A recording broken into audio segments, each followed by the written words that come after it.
William Gargan stars as Barrie Craig, confidential investigator.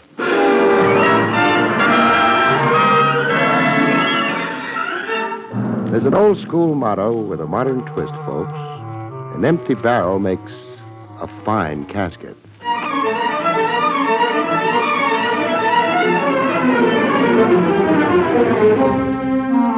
The National Broadcasting Company presents William Gargan in another transcribed drama of mystery and adventure with America's #1 detective, Barrie Craig, confidential investigator.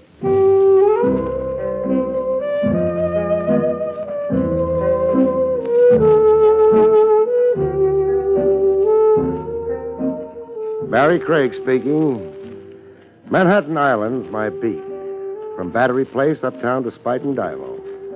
I've got my footprints on every inch of sidewalk, a memory in every mile. Get used to a beat and it's like home to you. You're an island native, and only a pretty fancy fee can drag you even across the river to Brooklyn or 3 other boroughs. To drag you out of town needs a major earthquake or an act of Congress. So how come I find myself 40 miles from Broadway in an incorporated village called Seneca on the trail of a claw murderer? A nice little gent with side whiskers like Abraham Lincoln coaxed me into it. Town Supervisor Samuels, he called himself. His pitch went something like this. I came straight to you from Lieutenant Trav Rogers of your Metropolitan Police, Mr. Craig. Yeah, Lieutenant Rogers phoned me you just left his office. No dice, old man. Seneca's off my beat. But it's a situation of desperate emergency. What's the population of your village, Samuels? 300. A killer can't lose himself in that small a crowd. But Order every townsman to line up in the public square. Then go up and down the line. When you see a wild gleam, nab him. A wild gleam? The guy you're looking for is a lunatic, first class. The claw used in the killing shows that. One nut in the neighborly crowd, your sheriff can't be that helpless. He is. Berkey's only honorary sheriff. His business is farm tools and tractors. Who's your regular sheriff? We have nobody. Crime in Seneca's a rare thing. Don't even have a jail. Pass the hat and build yourself one. Crime's here to stay, people say. The board of supervisors empowered me to supersede Berkey, to contract outside help. Someone experienced in homicide. You were highly recommended. By Trav Rogers. The lieutenant's having his joke. Please, Mr. Craig. You're a nice town supervisor, and you look like a tintype of an old favorite uncle of mine. I'd like to help you, but no amount of pleading. No power on earth. Not 50 claw killings can entice me 40 miles from New York.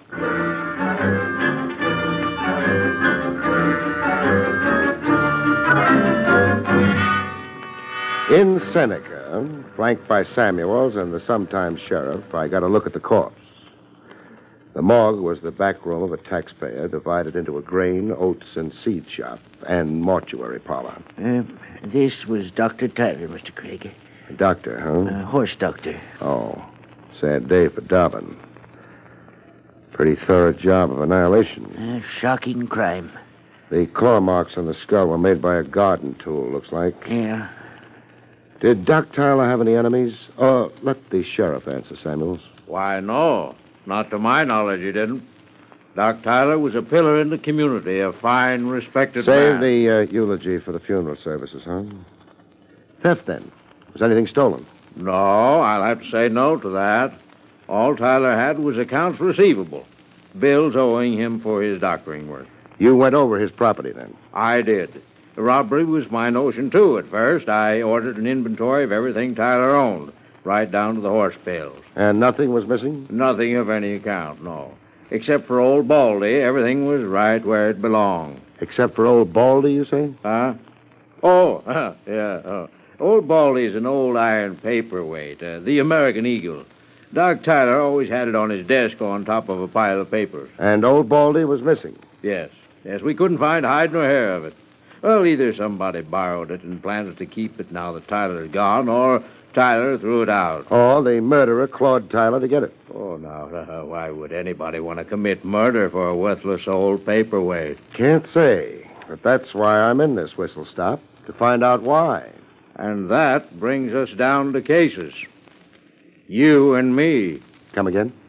Your being here. Samuels brought you out against me. Against you? No, Sheriff. Shut up, Samuels. This is between me and Craig. Against me, I said, Craig. Oh, I get it. Your pride's hurt, huh, Sheriff? When you've jackassed around a while and Samuels admits to being the finicky fool he is, I'm marching you to the railroad station. With a brass band and local school mom doubling as drum majorette. A big goodbye to a conquering hero, Sheriff, because my parting gift to Seneca is your claw murderer in person. Want to bet?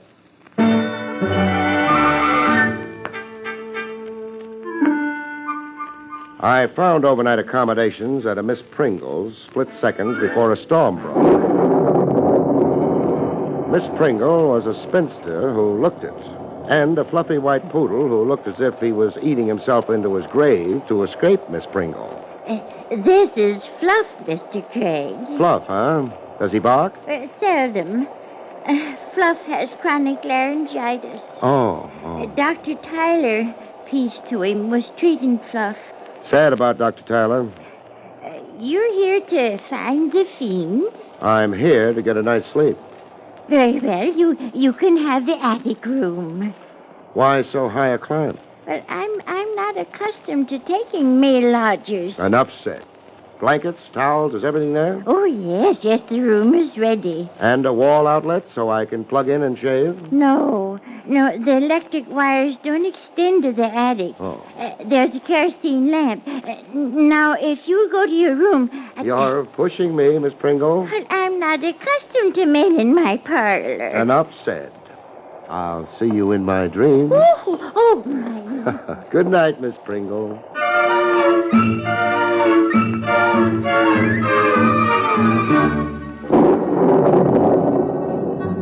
There were things I wasn't accustomed to, like attics, like figuring out how to light kerosene lamps, or like having the roof suddenly cave in on my head.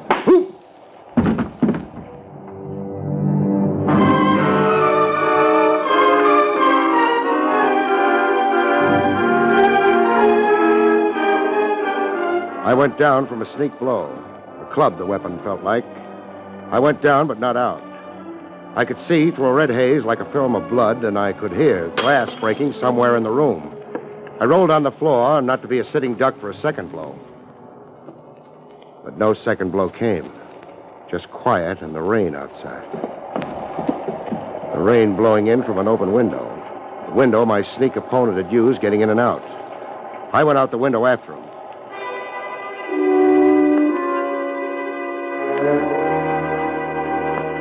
Outside, just at the edge of Miss Pringle's driveway, I ran into a reasonable facsimile of King Kong. A guy who looked as if he should be swinging from trees.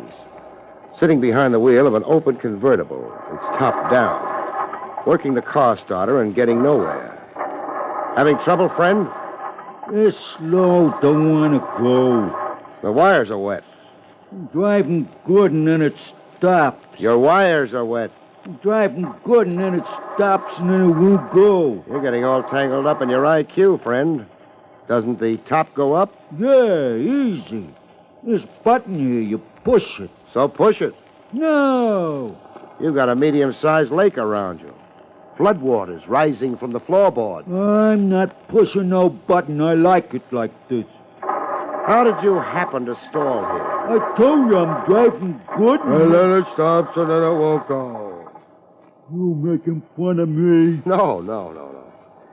Did we meet a while ago? Huh? Where? In Miss Pringle's attic. No. I'm driving, so how could it be? How could it be? Parked here the last 5 minutes. Did you see anybody in a hurry to quit the general neighborhood of Miss Pringle's? No. I see nobody. You're sure? Are you trying to mix me up? Nature got to you first. Just for future reference, what name do you answer to? Harmony. Harmony? Yeah. You like it?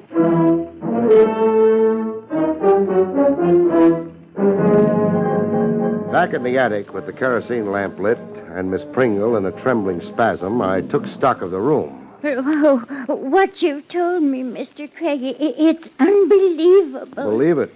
I wasn't born with this rhinoceros egg on my head. But what purpose I'm could checking to see. This picture on the floor, where was it hanging originally?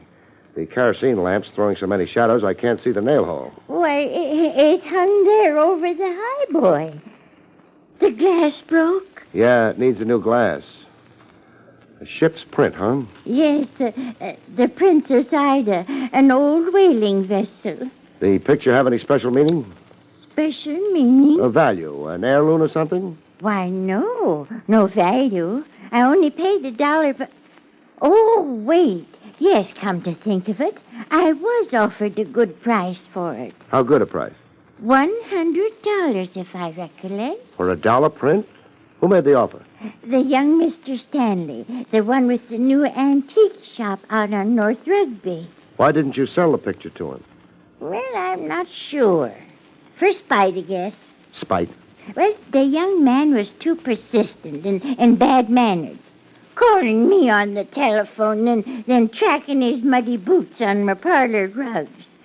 But I don't understand why these questions. Somebody was up here to steal the picture. I got in the way and was struck down. But nobody stole the Princess Ida. It was dropped in the commotion and the getaway. I heard breaking glass while rolling on the floor. Oh, you're trying to frighten me. Just enough to make you twice the cautious miss you already are. No men in your parlor. There's one joker abroad who might not respect that rule. Oh, you're not alluding to the claw murderer? Bolt your door and sleep with one eye open. Oh, my... I've just found you, beautiful, and I don't want to lose you. Mr. Craig. Yes, Miss Pringle? There's a fine room on the first floor right next to mine. Oh, no thanks. I'm getting to like the attic. There's electricity and a wall outlet you can shave. Oh, really kind of you.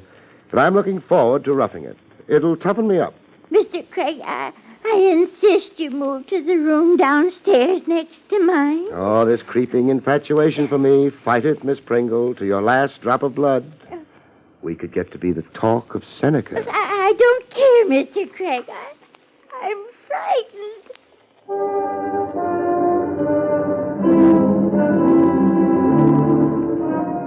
In the morning, I took breakfast with Town Supervisor Samuels. Breakfast and information. I'm sorry Sheriff Berkey made you unwelcome.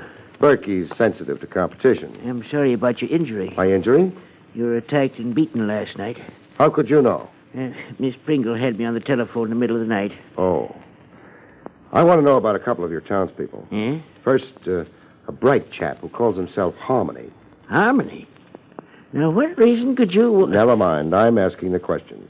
Tell me about him. Harmony's Big Toby Keller. Hires out for odd jobs. Spring plowing, window washing, garage work. How about dirty work? No. Craig, you're wrong about Harmony. I'd take an oath. His mind isn't the best. But we know him to be good-natured, honest. Mm-hmm. What about a young Mr. Stanley? Fred Stanley? He's a newcomer to Seneca. What brought him here? A lawyer got him to come in the first place. From Chicago, I think. Yeah, Chicago. Fred Stanley came thinking he was a missing heir. Claim his grandfather's fortune. But there was no fortune. Only an old house just this side of the Seneca line, not worth the taxes on it. Why was there any idea of a fortune at all? And the grandfather, old Mitchell Stanley, was said to be a rich miser who put no trust in banks. When Mitch Stanley died, there wasn't a penny. They had to auction off his furniture to pay for his funeral. But young Stanley stayed on in Seneca. Yeah, opened an antique shop in the old Stanley house. Can he make out in a one-horse town like this? He has business signs posted on the highways, hoping to get the tourist trade. What's your interest in Fred Stanley? He tried to buy a ship's print, the Princess Ida, from a girlfriend of mine, Miss Pringle. Stanley offered $100 for a picture worth $1. A liberal offer like that... Craig! No, don't blow your gasket. It's only a parcel delivery through your closed window. Did you order this? What is it? A claw. A garden tool like the one used on Doc Tyler. And a note with it. It's addressed to me, Barrie Craig. Get out of Seneca by 10 this morning or never. Get out of Seneca by 10? 9. I've got an hour of grace. Or never. Craig, it's a threat against your life. I'll be planted in the country. A city fellow like me. The handwriting. No handwriting. The note was put together with newsprint. Can I borrow your car? Yeah, of course. Stanley's Antique Shop is on North Rugby Road, just this side of the Seneca line, you said. It's a 3-mile drive, up the incline to Widow's Ridge, then left a quarter mile. Craig, be careful. Please, I don't want your murder on my conscience. Okay, I'll stay alive, but only for your sake, mind you. Staying alive is a deal that sometimes needs the cooperation of unknown parties, in my racket anyhow. Climbing the steep incline to Widow's Ridge. Climbing maybe 300 feet into morning mists as thick as pea soup. I knew I wasn't going to get that kind of cooperation. A rifle shot that blew a tire into confetti. Crash off the incline had to come.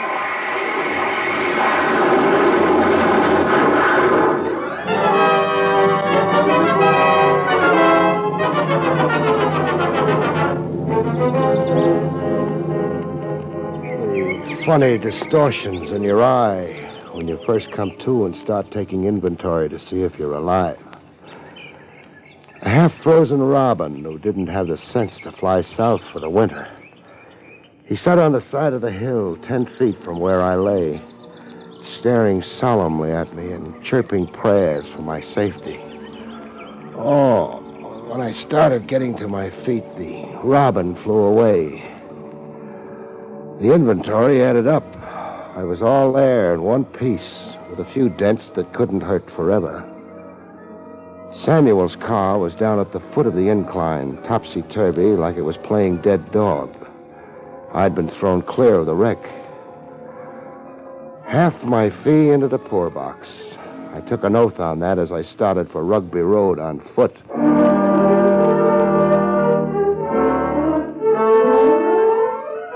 Fred Stanley gave me the expected answer. Just what do you find so unusual about my interest in buying old pictures, Mr. Craig? $100 for a $1 picture doesn't make sense. And why must it make sense? It's a cold, practical world, chum. People generally don't go haywire with money. They conserve it. Now, look, Craig, I collect Americana. Whatever strikes my fancy, I buy. The cost is secondary. But you're in business to buy cheap and sell at a profit. Technically, yes, but it doesn't work out that way. I love buying and I hate selling. A profit is rare. That gets expensive. Where does the money come from? That's none of your business, Craig. Now, if you don't mind, I'll terminate this interview. I'm in no hurry. Now, look here, Craig. And I'm in no mood for the polite, formal approach, Stanley. Or the kind of weasel talk you've been giving me. Or being terminated. Are you insane? I walked away from my own murder 20 minutes ago. I came to this whistle stop against my will to do a big, good deed. And go home. I don't intend to settle here for keeps. But what has that got to do... You lied to me. A fancy, eccentric pose that's as phony as a ham vaudeville act in Shamokin. The ship print signifies something more than just another antique. No polite, formal approach, Stanley. I'm going to pound the truth out of you. You're crazy. Let me go. Tell me about the Princess Ida ship print. Let go. Harmony, help. Harmony, huh? Now we're making headway. So King Kong's hired out to you. Harmony, help. I want you to let Stanley go. Strapping ape like you, Harmony, you don't need a gun to take charge. I want you to let Stanley go. Sure, I'll let Stanley go. I was only fixing his tie. Oh, Craig, you had no right to manhandle me. No right. It paid off.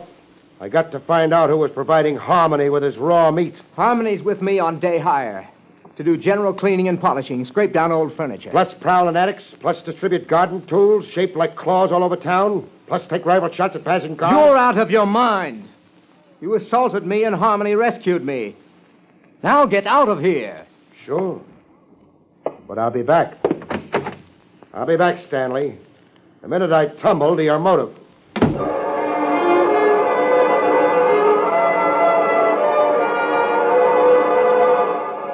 Back at Miss Pringle's to wash up and change my suit for a whole one, I found her prized parlor rug a mess. Spots all over it. And the dog Fluff, suddenly cured of laryngitis and barking. Warm spots with a sticky feeling to the hand. Red like blood. Blood tracked in by Fluff from somewhere.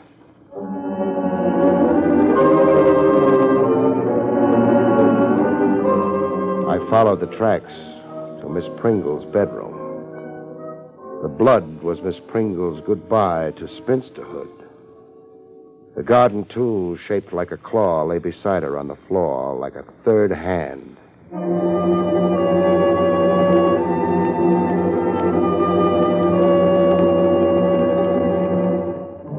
Town Supervisor Samuels, aged 20 years and 20 seconds. Craig, it's ghastly, ghastly. We'll skip the rhetoric.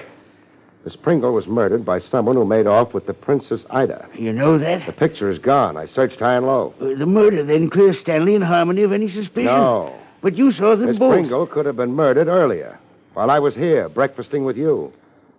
The Princess Ida and Old Baldy. 2 murders for 2 worthless relics. You're convinced these relics motivated the atrocities? It figures. The relics and somebody's lust to kill for its own sake. We're dealing with a nut to boot. Do the articles have any history? History? A story, some legend they figure in, say. No, nothing I know, Craig. Some background that could tell us why 2 hunks of junk produced 2 killings. I'm sorry. Is there anybody in Seneca who could know? A village librarian or a local historian? You could ask Will Briggs. Will used to be our recorder until the town board voted to abolish the job. Will Briggs? Will is crotchety, bad-tempered. I don't think he'll be disposed to help you, even if he could. Even in a town crisis like this? Will Briggs don't feel very civic about Seneca and its problems. Since we abolished his job for economy reasons, Will's been feuding. Suing in the courts for pension, making a rumpus at town hall meetings. Great cooperative little town you've got here. Great job you roped me into.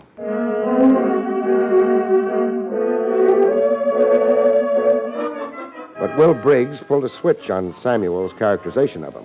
Briggs fell all over himself cooperating. For $20, Mr. Craig. I am a man without funds. $20, okay. You get it. Black-hearted board of supervisors. Did you dirt. Old Baldy and the Princess Ida. Scratch your memory. Old Baldy and the Princess Ida. Funny now, you should be asking about them. Why is it funny? You're the second party that's come to me asking. Who came first? Old Mitchell Stanley's grandson. The one who settled himself into a shop here a spell ago. Young Fred Stanley. What did you tell him?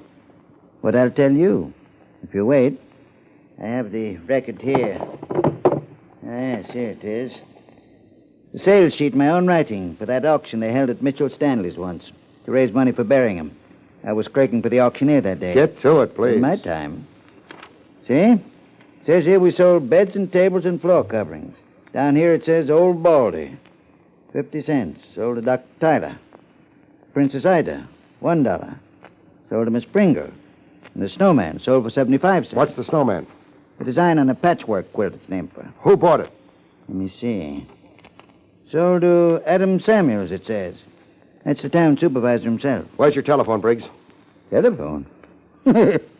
Ain't never invented it from its use to me.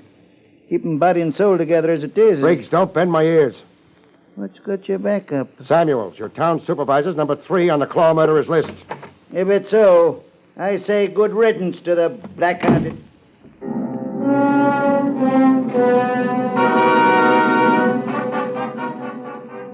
Good riddance or bad. Someone else would have to judge Samuel's merits as a human on Earth. The garden tool, shaped as a claw, lay across the room where it had been thrown. A claw with bright red fingers.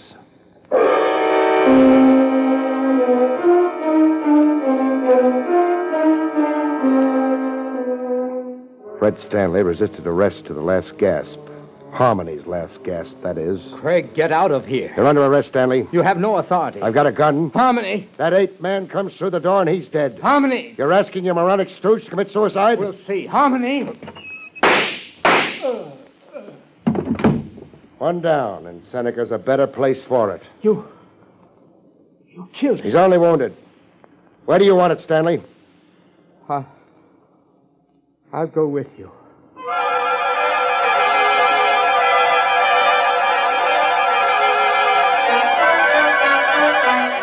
Stanley put his confession on record after a little workout and a lot of sweating. I found a diary that once belonged to my grandfather, Mitchell Stanley. A diary hidden behind the oak paneling over a fireplace. In the diary, 3 pieces of a map were mentioned. A piece each hidden in Old Baldy, the Princess Ida, and the snowman, huh? Yes. A treasure map. The 3 pieces were to fit together into a treasure map. Through them, I'd find the wealth my grandfather was reputed to have. The wealth that never turned up when he died. Insanity runs in the Stanley line, huh? My grandfather's whole genius was a genius for hiding and hoarding. Hiding from the world in that awful house at the edge of the town line. Hoarding his gold. Fantastic thing like a child's treasure map was well in character with my grandfather. The shabby trick, too, was well in character with my grandfather. What does that mean? Well, it was all a grotesque joke. My grandfather's ghoulish sense of humor. I killed 3 people for a load of junk. There weren't any pieces of map in Old Baldy.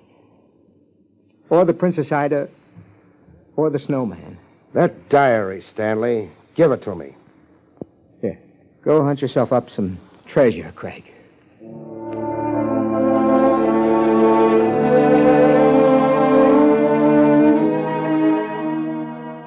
There was an anticlimax to the Stanley story. In a village beanery, with the sometime Sheriff Berkey trying to act apologetic and yet keep his dignity. I suppose you'll be leaving now, Craig, eh? Yeah, I can't wait to stand on Broadway and flip a cigarette into the gutter. Well, I've been a jealous fool. So would I be, in your shoes. Oh, thanks. Will Briggs is coming over to see you. He says you owe him something. Yeah. $20 for valuable services rendered. Craig? Briggs. It's not out of order now. To dun me for $20? Here you are. I'll thank you. When we go. Stick around a minute, Briggs. I want to go over that feud you had with the town board. I'm over it now. Now, with the town board extinct, now that the murders of Doc Tyler, Miss Pringle, and Samuels have left Seneca without a town board. I'm not one to pillory the dead. But I'm one to pillory the living. Here's that alleged Mitchell Stanley diary that produced 3 murders. Is it now? And this is that auction sales sheet in your own handwriting, as you told me. Do I have to tell you that the handwriting in both is the same, even down to the green ink? Craig, what are you getting at with Briggs? That Briggs here forged the diary, Sheriff, and planted it where young Stanley would be sure to find it. That Stanley killed 3 people Briggs hated, while Briggs sat back and enjoyed the show. That young Stanley was only a dupe, a tool used for revenge. Make the arrest, Sheriff. And then flag down a train so I can scram out of this whistle stop. The sweet neighborliness around here is just killing me. Good night, folks. See you next week.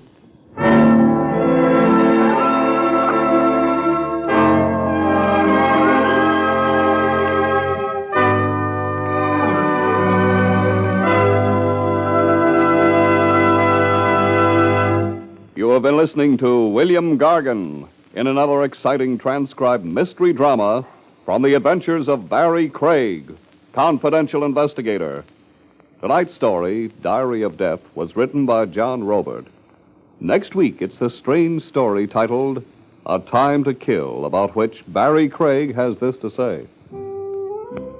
Next week, I have a wow of a time in the kindergarten when a whimsical corpse insists on playing hide and go seek. See you next week, folks.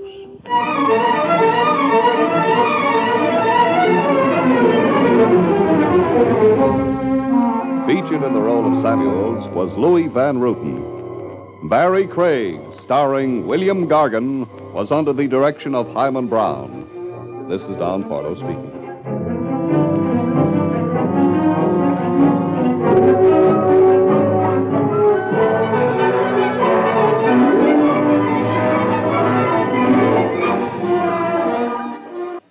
Next, Robert Montgomery presents something different in news analysis on NBC.